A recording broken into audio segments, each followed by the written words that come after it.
Hey there for Dragonfly and me friends. Welcome to another episode of Gardening 101. If this is your first time here, my name is Jean Roman and I am an author, blogger, YouTuber, podcaster, influencer, lover of all things gardening and cooking. And this is my YouTube channel for Dragonflies and me. So I teach a lot of classes on how to garden as well as cooking, organization. My podcast is where I do interviews with several different types of entrepreneurs. But today we're going to focus on seed starting. And if you've been following me on my social media, you will know that I've been working up to this day. Well, today is the day. Today is the day I am going to be planting my Jimmy Nardello peppers, my Rosa Bianca, beautiful variegated eggplant, and my number one, if I could only grow one tomato, super Italian paste. So I'm also going to talk a little bit about, I'm also going to be starting on my lemon cucumbers and my rondinise squash. So one thing you're going to learn if this is your first time or you're just new to following me, I focus a lot on container gardening as well as raised bed gardening, and with a primary focus on heirloom seeds. So for those of you who have been following me for years, you know that I had a farm. But for all my new friends, I farmed with my ex-husband while we were Mennonites up in the thumb of Michigan. And we were farmers market vendors, and I had greenhouses and gobs of raised beds. And you can see a lot of that at my blog at fordragonfliesandme.com. So today I'm gonna show you a few different ways that you can start seeds at your home if you don't have a greenhouse, and I don't have a greenhouse anymore. And those are happy memories. I wish I still had one, but I don't, so I'm gonna make do with what I have. Also, many of you who have been following me know that we just moved into this house on December 1st, and December 15th, and we are working at creating a new raised bed garden outside. So I have 7 beautiful galvanized metal steel raised beds that are 2 feet high by 4 foot wide, 8 foot long. And I just ordered 4 more round ones that are about 1 foot high and 32 inches in diameter. So I'm going to be planting my perennial herbs, so my thyme, my oregano in one of them. I'm going to be planting a rhubarb plant in one of them, and then one of them I'm going to be doing my purple asparagus and the other my green asparagus. So if you've been watching on YouTube, or I'm sorry, my social media pages, I've been showing you the things that I'm ordering. So I just ordered my asparagus, I just ordered all my onion sets and my shallots, and well, some of them, because I still need to get a few. They didn't have the other ones I want. Still need to get my potato seed. Having a little trouble getting that. I should have ordered it sooner. And so I did do a blog on how to order your heirloom seeds. A lot of people don't realize seed companies are already selling out of certain varieties. So you definitely want to, if you haven't yet, get your seed orders in. Some of you may be just shopping at your local greenhouse or local big box store, whatever it is, that's fine.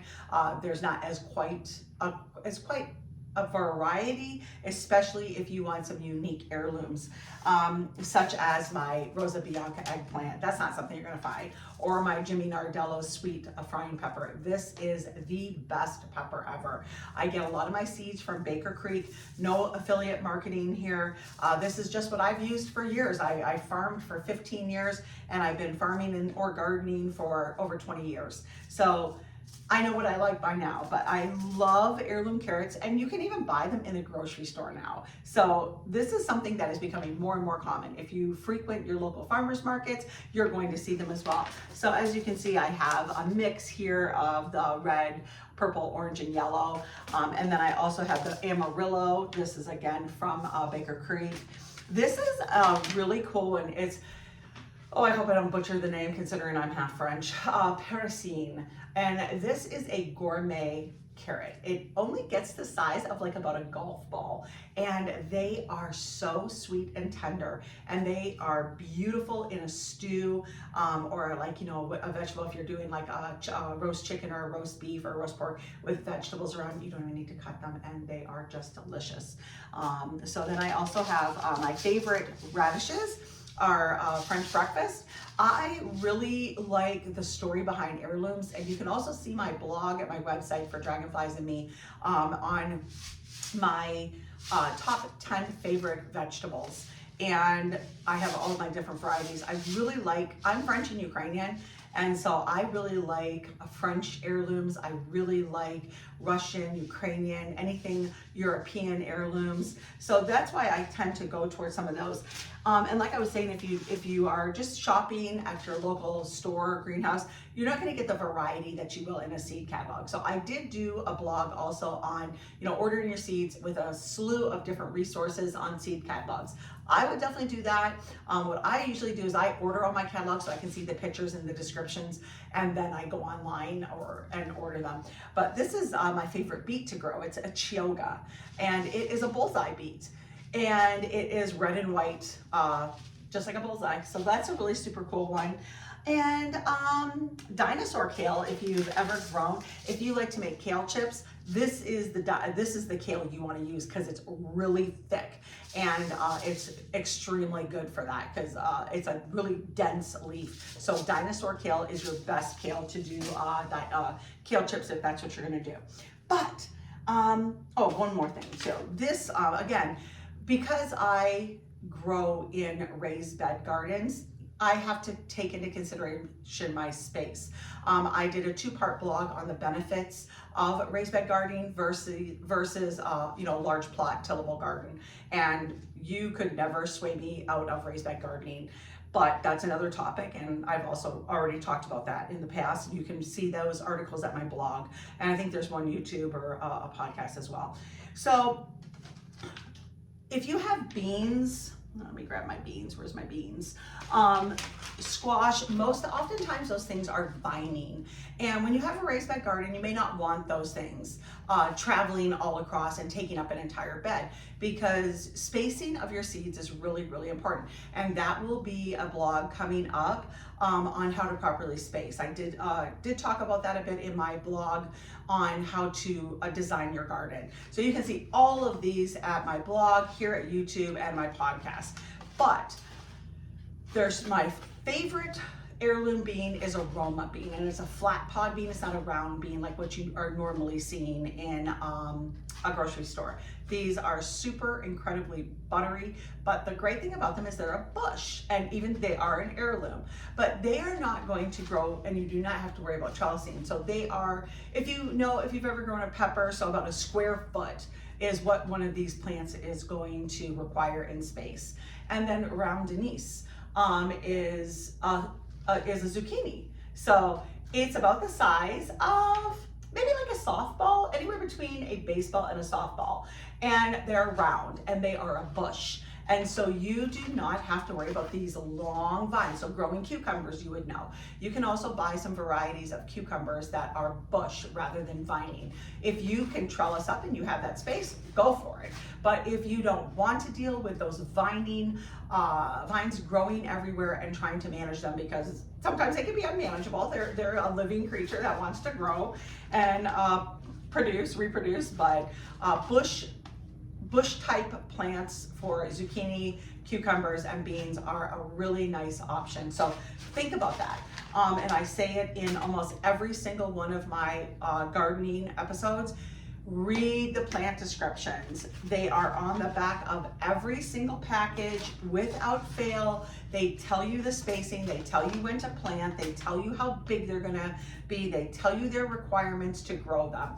So trust those packages and listen to them. A lot of people, what they do is they see this teeny tiny little plant, and it's just this little tomato plant, but what they fail to realize is that a tomato plant can actually be as big as I am.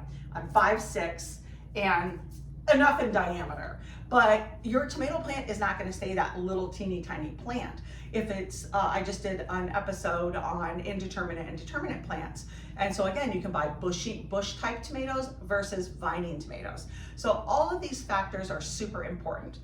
But now let's talk about what we're here for, right? But before I get into that, I would be so appreciative if you find value in this episode and all my other ones. Please smash that subscribe button, smash that like button, and also leave me a comment. Let me know, what is your favorite tomato to grow? What is your favorite squash or carrot or vegetable, herb, whatever it is? Leave me some feedback in the comments. I love to know what you're doing. And as gardeners, we share information, right? I can teach you something, you can teach me something. I by no means have all the information.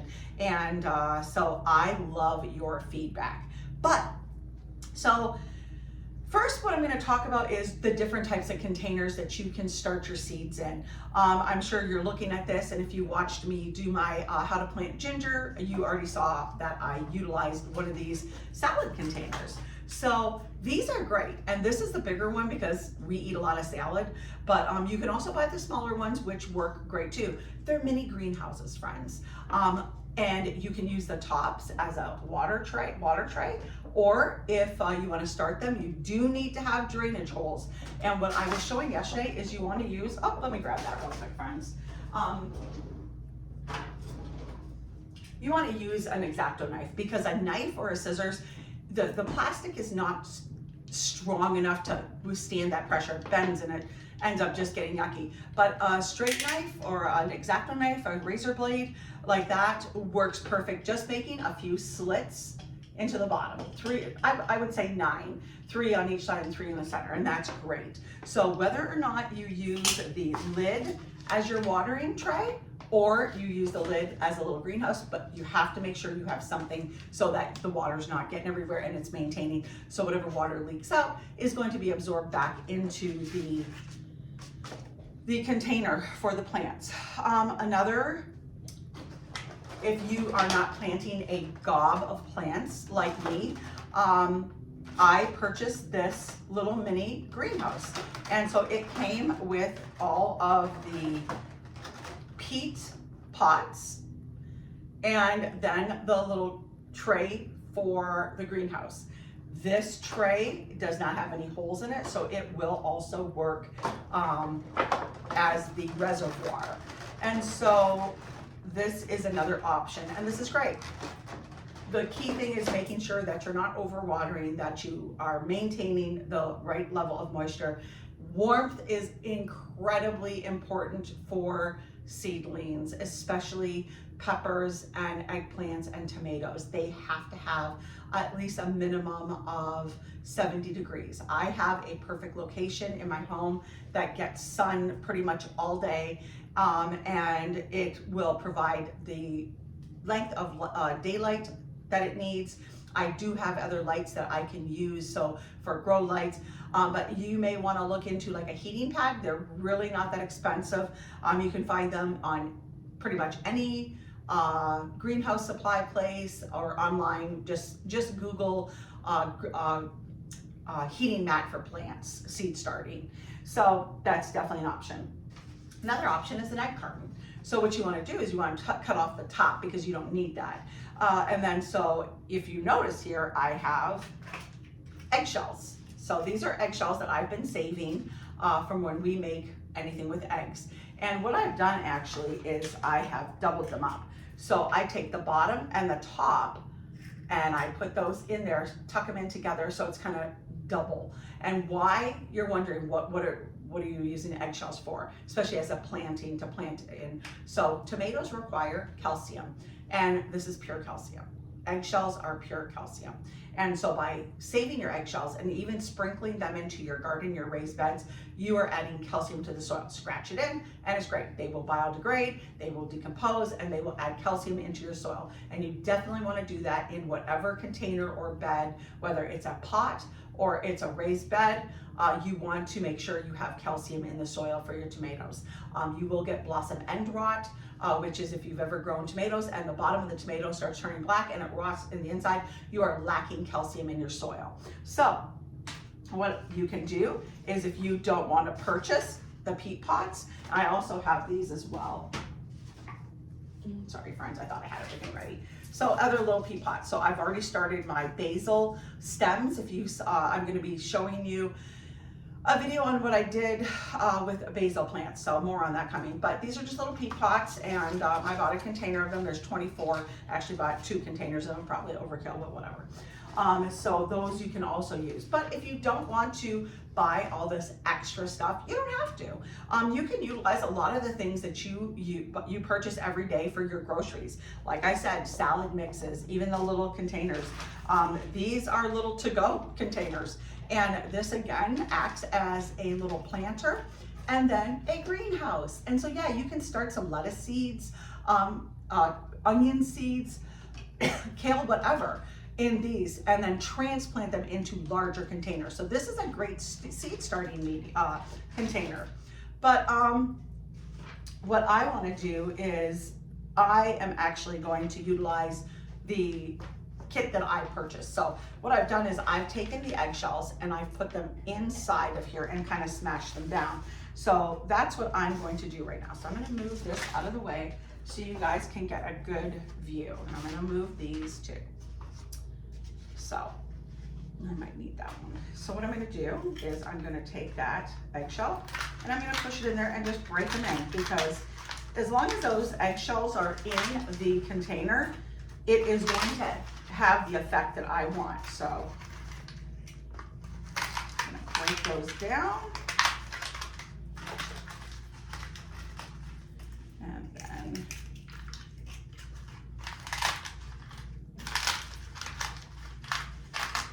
so again, I'm no longer market gardening, so I do not need 500 tomato plants. This is going to be plenty. And so I have 2, 4, 6, 8, 10 seed starting little holes there. So now what I'm going to do is I'm actually going to use one of these little peat pots as a cup to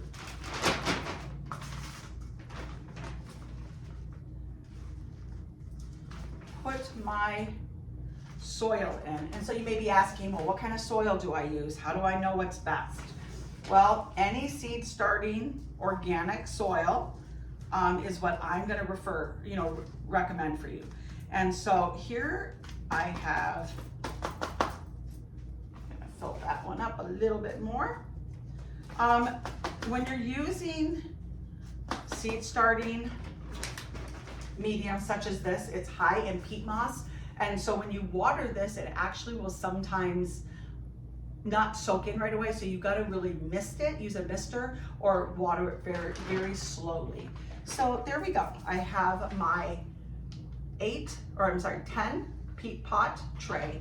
And now I am going to, so excited, plant my baby tomato seeds. So again, these are my Super Italian Pace, and these are the most incredible tomato I have ever grown. I was introduced to this variety from a friend of mine that I went to church with when I was Mennonite, and this seed had been saved from her husband's family for generations. And so she would get the seedlings to start in her garden, and she was telling me about it, and she was like, here, Jean, I'd love to share a couple of these with you. Well, that year, I didn't care if I ever grew another tomato. I got these actually from Organic American Seed Company, and I want to say that I purchased these off of Etsy actually, because I just Googled Super Italian Pace, and that's where I found them. I'm actually waiting to find out if my old friend, is actually going to be able to get me a few transplants just in case. So I am going to take one tomato seed and plant it there. Put it right in the center. Oh, I just think back when I had all my greenhouses, and I would be in there every day, and it was always just my happy place. You know, it's like it could be snowing outside, it could be blizzarding, and it didn't matter, because in the greenhouse it was beautiful, it was warm, and when the sun shined, oh, it was just like a tropical paradise. And then when all the seeds would start sprouting. So if you have an opportunity, I mean, I love to just go to the greenhouse just to walk through, because I love the smell. But okay, I could go on and on about that. So I am actually going to put 2 seeds in each one. And the reason I'm doing that is because just in case one doesn't germinate. And I'm gonna plant them just about a ½ inch apart so that I can see, you know, if they both germinate, and then I can always transplant the other one into another pot because I don't want to space them out. So I'm going to save the rest of the seeds. Now, you may say, well, you know, you've got all these seeds left over. What are you going to do with them now? Well, what I always do with any of my leftover seeds is keep them in the freezer. And they will have a higher germination rate for next year when I go to plant these than if I leave them in a room temperature room. So I have been storing these out in my garage where it's super cold and I'm not worried about them getting to a room temperature. So there's that. So if you can see, you probably can't see, but they are just 2 little seeds right on top. And so now what I'm gonna do is I'm gonna take my finger, actually I'm gonna take this little plant tag and I'm going to just kind of push them in just about a ½ inch, not too deep, and push those babies in so that they are covered in the soil. And then I'm also going to, because no matter how smart you think you are, you will forget what you planted. And then from that, then I'm going to take this little, actually I'm going to take another one of these because it's the same shape, and I'm going to press down. So that's called tamping. So I tamp those down so they are good and firm in there. So now I am going to have a black permanent marker, which I didn't grab, and I am going to put that in there and mark that. So because I forgot to grab my black permanent marker, I am going to put that tray right there, and I'm going to put my package on top so I know, and I'm not going to forget. So the next one I'm going to take is I'm going to just need one more, because I'm only going to plant a couple of the eggplants. We like eggplant for a few things, but I do not need 10 plants of eggplant.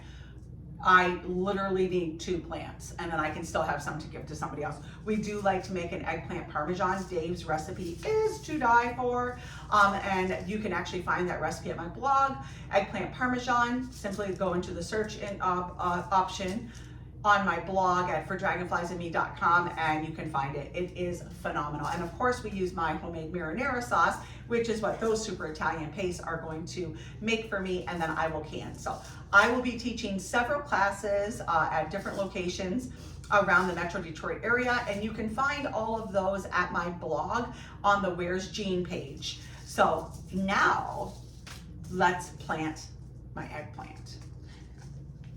So we are again going to fill up my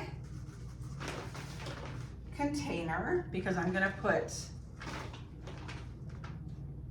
whoops, look at that, what a mess. That's why you cover your counter. Oh, this is when I miss my greenhouse because it didn't matter if you spilled stuff, but that's okay.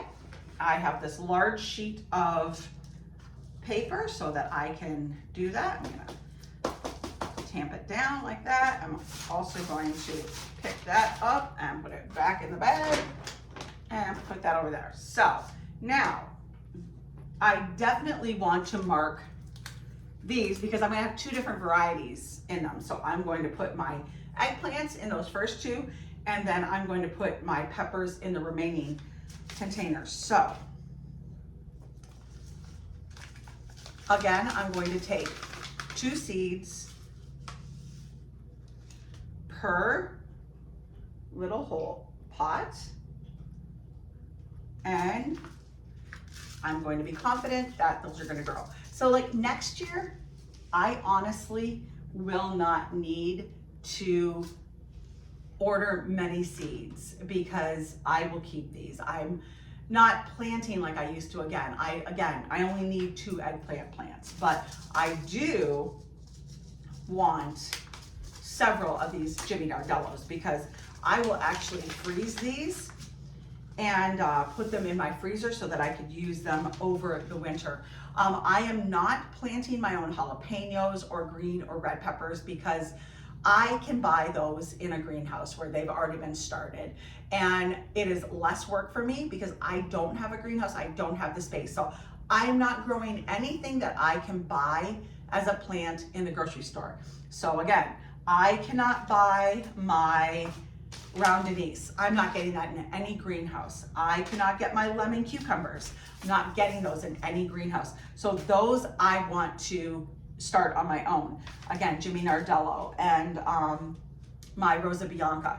If I wanted a general black beauty eggplant, I can get that in the greenhouse. I'm not wasting my time. And they actually have a lot of other heirlooms like the white fairy or the fairy tales, which are long. They even have some the white long ones. I can't think of the name right now, but they're not offering me the varieties that I want, including lettuces. I love heirloom lettuces and this Merlot, the Lola Rosa.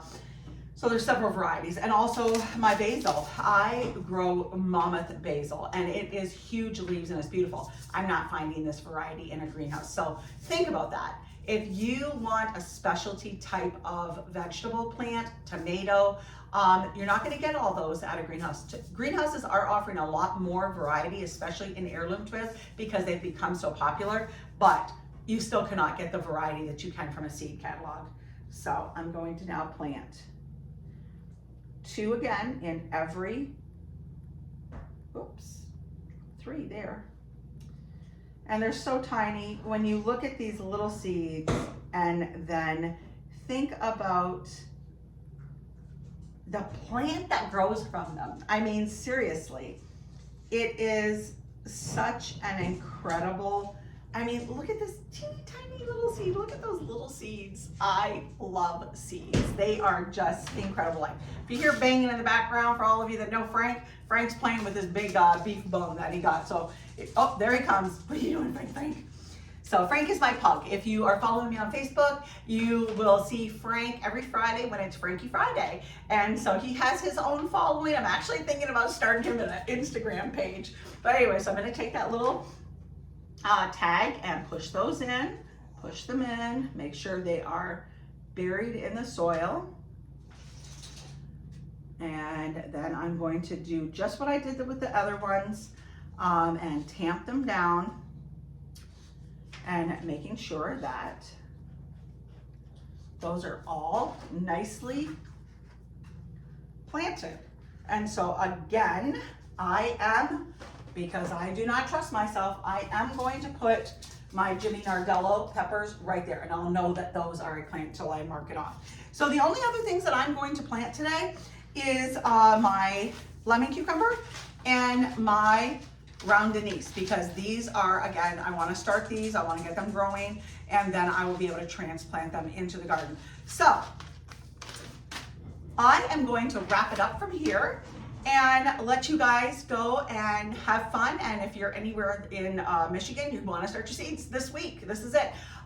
When you are starting your seeds, you want to figure out the last frost date for your location. So here in Michigan, our last frost date is May 13th, 15th, around that time, that week of May. So I back it up 10 weeks, and that's when I start my tomato, eggplant, and other seeds. I'm gonna probably start a few of the parsley and basil seeds as well. I do want to get some parsley started, but again, I am going to buy the bulk of those plants in the greenhouse. But I am hoping that you really got something from this. If I didn't mention something and you have a question, leave it in the comments. I will be sure to reply and get that answer to you as best as I can. And if I can't answer you, I'll direct you to somebody or someplace that can. And again, if you found value in this video, please smash that like button, smash that subscribe button. Visit me over at my Instagram and Facebook page for daily content that you won't see here. I do a lot of cool recipe reels on my Instagram that I don't do anywhere else. And I also share a lot of inspirational photos and beautiful flower pictures on my Facebook page and share all of my content. That's where you will get links to everything that I do. Be sure to subscribe at my blog for dragonfliesandme.com so you don't miss a beat there. And that will generally direct you to everything else I'm doing. So I want to say thank you again for stopping by and spending some time with me. And as I always say, be sure to eat fresh, shop local, and have a happy day. Take care, friends.